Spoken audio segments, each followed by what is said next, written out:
친구들 안녕. 안녕하세요. 김현 전도사예요. 잘 지냈나요?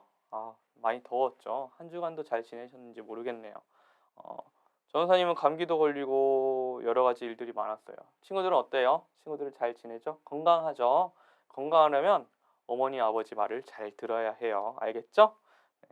자, 우리 저번 주에 읽었던 말씀 한번 읽어볼게요. 자, 한번 같이 읽어볼게요. 시작. 곧 그들이 여호와를 버리고 땡땡과 아스다롯을 섬겼으므로 하나님을 버리고 땡땡 무엇일까요? 바로 바알이죠. 바알과 아스다롯을 섬겼대요.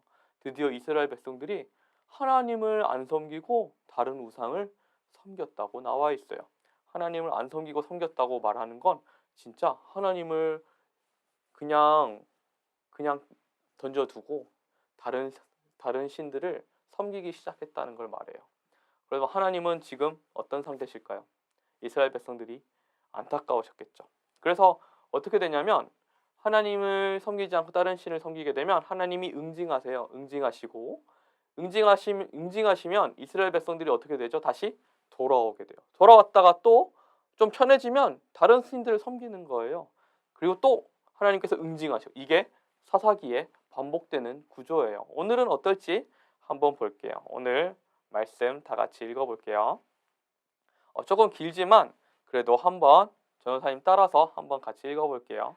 자, 시작. 그들에게 이르되 나를 따르라. 여호와께서 너희의 원수들인 모압을 너희의 손에 넘겨주셨느니라 하매 무리가 에훗을 따라 내려가 모압 맞은편 요단강 나루를 장악하여 한 사람도 건너지 못하게 하였고. 사사기 3장 28절 말씀. 아멘. 네, 에훗이라는 사람이 나오네요. 에훗이라는 사람이 모압과 싸웠었나 봐요. 자, 어떤 일이 있었는지 함께 볼게요. 자, 우리 이 친구가 아니죠. 이 어르신 기억나나요? 바로 여호수아죠. 여호수아가 저번 시간에 어떻게 됐죠? 네, 여호수아가 이제 나이가 차서 이제 생명을 다했다고 했어요. 그래서 여호수아가 죽고 나서 사사들이 하나씩 나오기 시작했어요. 그래서 이스라엘 백성들이 놀래서 지도자가 없으니까 당황하기 시작한 거죠. 그래서 하나님은 지도자들을 세워주셨어요. 그 사람들이 바로 이 사사들. 이 사사들을 통해서 하나님께서 이스라엘 백성들을 인도해 나가셨죠. 그래서 오늘 함께 볼 사사인데 사사들 중에서도 이 사람이 있어요. 이 사람이 누구냐면 바로 온니엘이에요. 온니엘이 바로 이스라엘의 첫 번째 사사였어요. 그래서 첫 번째 사사인 온니엘을 세워서 하나님께서 온니엘을 통해 많은 일들을 이루셨죠. 그리고 나서 온니엘이 있고 나서 온니엘로 통해서 평화가 잠깐 왔었어요.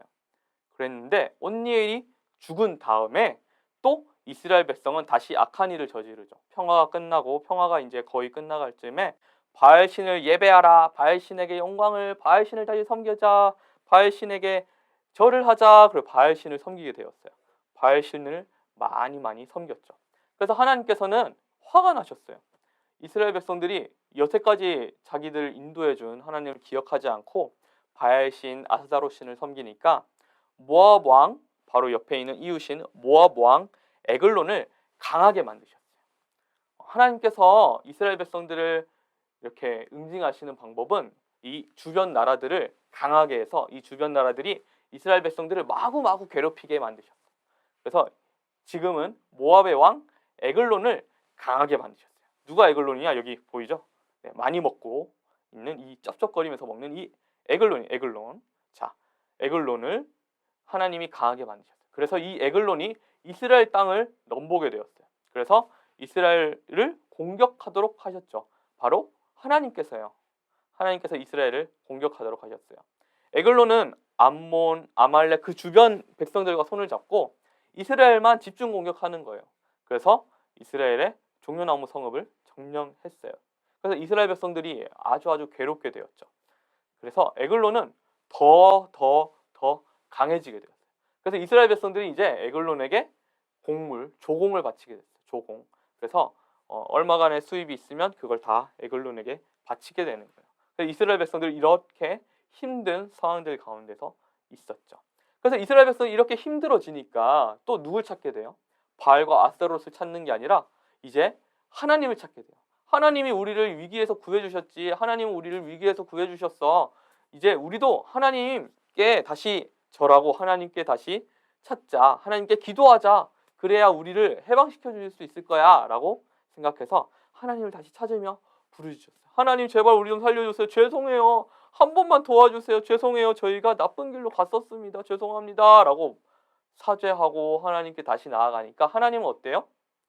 하나님이 다시 이스라엘 백성들 도와주실까요? 아니면 더 괴롭히실까요? 그래 네가 그렇게 나왔었어야지 하면서 더 괴롭히실까요? 하나님은 이스라엘 백성들의 청을 들어주셨어요. 그래서 하나님은 은밀히 일을 진행하셨어요. 자, 누구를 통해서 도와주셨냐면 바로 이 에훗이라는 사람이 있었어요. 에훗은 바로 왼손잡이였어요. 왼손잡이란 말은 예전에는 이스라엘 백성들이 있던 그 예전에는 좋은 말이 아니었어요. 지금은 왼손잡이 뭐 똑똑하다고도 하고 왼손잡이가 되게 나쁜 의미는 아니죠. 제 딸 보미도 왼손잡이인데 왼손잡이가 나쁜 말은 아니에요. 근데 옛날에는 왼손잡이가 나쁜 말이었어요. 왜냐하면 오른손만 쓰니까 오른손을 못 쓰면 왼손을 쓰게 되는데 바로 오른손이 장애가 있거나 못 쓰기 때문에 왼손을 쓰는 경우가 많았어요. 타고날 때부터 왼손잡이로 키우지 않았고 왼손을 쓰게 되면 오른손으로 교육을 시켰죠. 우리 어머니 아버지 세대들도 왼손을 쓰게 되면 집에서 왼손 쓰지 말고 오른손을 쓰라고 해서 오른손잡이가 된 사람들이 많아요. 옛날에는 다 오른손을 썼어요. 이스라엘 백성들이 살던 시대에도 오른손을 주로 썼죠. 그래서 왼손잡이란 말은 좋지 않은 말이었어요. 바로 장애가 있거나 어디가 안 좋아서 왼손을 쓴다고 생각을 했었어요. 바로 이 에훗이라는 사람도 왼손잡이라고 적어놓은 거 보니까 오른손에 아마 장애가 있었나 봐요. 그래서 이 에훗을 통해 에글론에게 바칠 물건을 보내라고 했어요. 모압 왕이. 그래서 이 에훗이 모압 왕에게 이제 이스라엘 백성들의 이제 재물들을 다시 바칠 것들을 가지고 가서 모압 왕 에글론에게 바치는 일을 했었어요. 그러니까 이 에훗은 왼손잡이였을 뿐만 아니라 이스라엘 백성들에게 욕을 먹게 되죠. 이스라엘 백성들이 야, 저 에훗 또 우리 돈 가지고 또 모압 왕 에글론에게 간다. 에훗은 뭐 하고 싶어서 하는 일이 아니었겠지만 이스라엘 백성들이 에훗을 손가락질하고 모욕도 하기도 했었어요. 그래서 에훗은 그날 갑자기 하나님께 받은 사명이 있었어요. 하나님께 받은 사명이 있다고 생각을 해서 에훗은 갑자기 45cm 정도 되는 짧은 양날검, 이 짧은 양날검을 자신의 오른쪽 허벅지에 숨겼대요. 오른쪽 허벅지에 숨겼어요. 에훗이 뭘 할까요? 무슨 일을 하려고 이렇게 오른쪽 허벅지에 칼을 숨겼을까요? 자, 에훗은 모압 왕 에글론에게 가서 그가 바치라고 하는 물건을 모두 건네주었어요. 이게 바로 이스라엘 백성들이 모은 조공입니다. 에글론님 받아주십시오. 그래 알겠다 하고 가라 그랬는데 에훗은 에글론에게 바친 물건을 모두 바치고 나서 일행들을 다 돌려보냈어요. 먼저 돌려보내고 나는 할 일이 있으니까 모압 왕 에글론을 좀 봐야겠어. 그러니까 먼저 가세요 라고 하고 다 돌려보냈어요. 그러고 나서 에글론님께 갔죠. 모압 왕 에글론님, 제가 드릴 말씀인데 아주 비밀스러운 말씀입니다. 저랑 단독으로 저랑 혼자서 보실 수 있을까요? 우리 둘이서만 할 얘기가 있어요. 그러니까 에글론은 왕이잖아요. 왕 곁에는 누가 있어요? 호위하는 사람들이 아주 많았죠. 근데 왕이 다 물렸어요. 왜 물렸냐면 에훗은 왼손잡이거든. 오른손을 쓸 수가 없어요. 그래서 아주 약한 사람. 뭐 나를 해칠 수 있다? 없어요. 약한 사람이란 마음이 강해서 에글론은 뭐 에훗이 날 죽이기야 하겠어? 하고 그냥 다 물렸죠. 그래서 그래 어디 한번 말해보거라. 빨리 나가. 자 이리 와서 나에게 말해봐. 무슨 일이길래 무슨 비밀스러운 일이기에 나를 찾는 것이냐 하고 했는데 에훗이 이렇게 다가가서 그건 무엇이냐면 바로 이것입니다 하고 칼을 뽑아서 왕의 몸을 찔렀어요. 푹 하고 찔렀어요. 오른쪽 허벅지에 있던 칼을 뽑아서 왕의 몸을 찔렀죠. 무슨 손으로? 바로 이 왼손으로 자기가 쓰는 왼손으로 칼을 뽑아 왕의 몸을 찔렀죠. 그래서 에웃은 이렇게 갑자기 왕의 몸을 찌르게 되었어요. 그래서 에웃은 다락방에서 나와 문을 잠그고 나가게 되었죠. 잠가놓고 나가서 아무도 발견하지 못하게 했어요. 이 에웃은 에글론이 발견되지 못하도록 이렇게 문을 잠그고 나와서 호련히 사라졌죠. 그때서야 신하들이 나중에 돼서야 왜 안 오시지? 왜 안 오시지? 하고 찾아가 봤더니 이미 죽어 있는 거죠. 이 에글론이 죽어 있던 거예요. 그래서 신하들은 놀라서 누가 죽였어? 누가 죽였어? 찾고 있을 때 에웃은 재빨리 나왔어요. 재빨리 나와서 나팔을 크게 불었어요. 푸 하고 나팔을 불었어요. 이스라엘 백성들에게 나와라, 나와서 이제 전쟁하자, 이제 나와서 전쟁합시다 하고 나왔어요. 그래서 그 나팔 소리를 듣고 이스라엘 백성이 에옷을 앞장 세워서 언덕을 내려왔어요. 막아서 나를 따르시오, 여호와께서 우리에게 힘을 주셨어요. 이 모압 아무것도 아닙니다. 모압을 우리 손에 붙여주었습니다. 나오십시오 라고 하자 이스라엘 백성들이 따라갔죠. 그래서 모압을 이겨버려요. 간단하게 제압해버립니다. 하나님께서 모압을 약하게 만드신 거죠. 그래서 하나님께서는 이렇게 모압을 통해 이스라엘 백성들을 괴롭히기도 했지만 이스라엘 백성들이 다시금 일어났을 때 에웃을 통해서 이스라엘 백성들로 하여금 이겨나가게 해주셨어요. 그래서 모압은 이스라엘에게 항복했고 이스라엘은 80년 동안 평화를 얻을 수 있었어요. 이 80년 동안 평화를 얻을 수 있었던 게 바로 이 에웃을 통해서 일어난 일이죠.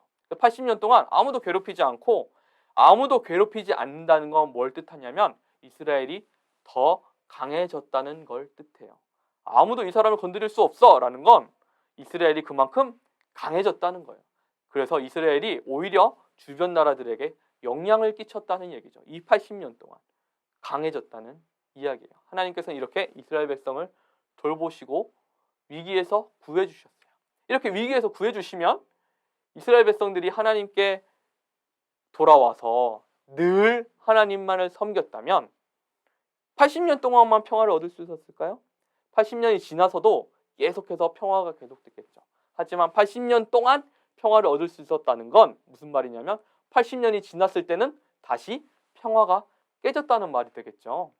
그래서 이 에웃은 이렇게 이스라엘 백성들에게 큰 일을 행할 수 있었어요. 그가 왼손잡이였고 비록 부끄러운 일을 하고 있었지만 하나님은 이 에웃을 들어 써주셨어요. 왼손잡이였기 때문에 더 가능한 일이었죠. 하나님이 이렇게 약한 사람들을 뽑아서 더 강하게 쓰시는 분이세요. 사사들은 약점들이 하나씩 있는데 그 약점들을 통해서 더 하나님은 강하게 쓰신답니다. 오늘 말씀 한번 같이 읽어볼게요. 그들에게 이르되 나를 따르라 여호와께서 너희의 원수들인 모압을 너희의 손에 넘겨주셨느니라 하매 무리가 땡땡을 따라 내려가 모압 맞은편 요단강 나루를 장악하여 한 사람도 건너지 못하게 하였고 바로 오늘의 주인공 에웃이죠. 이 에웃을 통해서 하나님은 큰 일을 행하셨어요. 친구들도 자신이 약하다고 자신이 어리다고 그리고 약하니까 수줍고 그리고 주눅드는 마음을 가질 수 있어요. 전사님도 뭐 이렇게 주눅들고 수줍을 때가 있는데 그럴 때마다 하나님을 생각했으면 좋겠어요. 하나님이 나와 함께 하신다라는 마음을 가졌으면 좋겠어요. 이 에훗도 자신의 처지를 보았을 때는 도저히 이 일을 감당할 수 없었는데 하나님의 음성을 듣고 하나님께 기도하고 간구하고 그리고 자기의 지혜를 썼어요. 바로 이 칼을 오른쪽 허벅지에 숨긴 거죠. 자신이 주로 쓰는 왼쪽이 아니라 오히려 자신이 못 쓰는 오른쪽에 숨겼다가 왼손을 통해서 왼손으로 이 칼을 뽑았던 것처럼 에훗도 자기 나름대로 지혜를 늘 강구했어요. 자신이 할 수 있는 일을 행하고 하나님께 지혜를 구했죠. 친구들도 그랬으면 좋겠어요. 여러 가지 어려움들이 닥쳤을 때 하나님께 지혜를 구하고 그리고 나도 하나님께 지혜를 받은 대로 늘 행하고 열심히 행했으면 좋겠어요. 친구들도 한 주간 열심히 살고 에훗과 하나님이 함께했던 것처럼 에훗에게 하나님이 함께했던 것처럼 친구들에게도 늘 함께하는 하나님이 있다는 걸 잊지 않았으면 좋겠어요. 친구들 한 주간도 화이팅! 안녕!